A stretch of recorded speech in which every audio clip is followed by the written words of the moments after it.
Ауа райының өзгеруіне байланысты елдегі өзгерістер. Ассалаумағалейкум, арнамыздың құрметті қымбаттылары.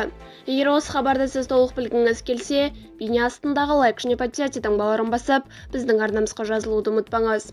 Егер сіз жазылған болсаңыз, онда біз бастадық. Астанада температура +10 градусқа дейін төмендейді, ал Алматыда температура +37 градусқа дейін жетеді. Қазгидромет синоптиктері Алматы мен Астананың 15, 16 және 17 тамызға арналған ауа райы болжамын жариялады, деп хабарлайды Тенгриньюс КЗ. Болжамға сәйкес, алдағы күндері Астана мен Алматыдағы ауа райы айтарлықтай өзгереді. Астанада температура төмендей бастайды және 17 тамызға қарай түнде +10 градустан +12 градусқа дейін төмендейді, ал Алматыда қатты ыстық сақталып, +37 градусқа дейін жетеді. Астанадағы ауа райы 15 тамызда Астанада аспан бұлтты, жауын-шашынсыз болады деп күтілуде. Түнде температура 17 градустан 19 градусқа дейін, күндізгі ең жоғары температура 33-тен 35 градусқа дейін жетеді.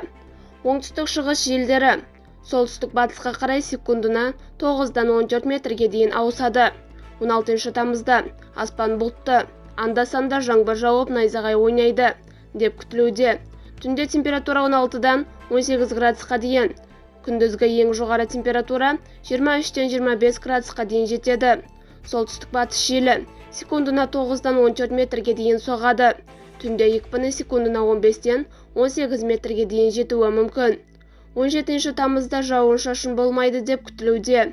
Түнде температура 10-нан 12 градусқа дейін төмендейді. Күндізгі ең жоғары температура 20-дан 22 градусқа дейін жетеді. Солтүстік-батыс желдері секундына 7-ден 12 метрге дейін жетеді. Күндіз екпіні секундына 15 метрге дейін жетуі мүмкін. Алматыдағы ауа райы 15 тамызда аспан бұлтты, жауын-шашынсыз болады деп күтілуде. Түнде температура 22-ден 24 градусқа дейін, күндізгі ең жоғары температура 35-тен 37 градусқа дейін жетеді. Батыстан соғатын желдің жылдамдығы секундына 3-8 метрге жетеді. 16 және 17 тамызда жауын-шашын болмайды деп күтілуде.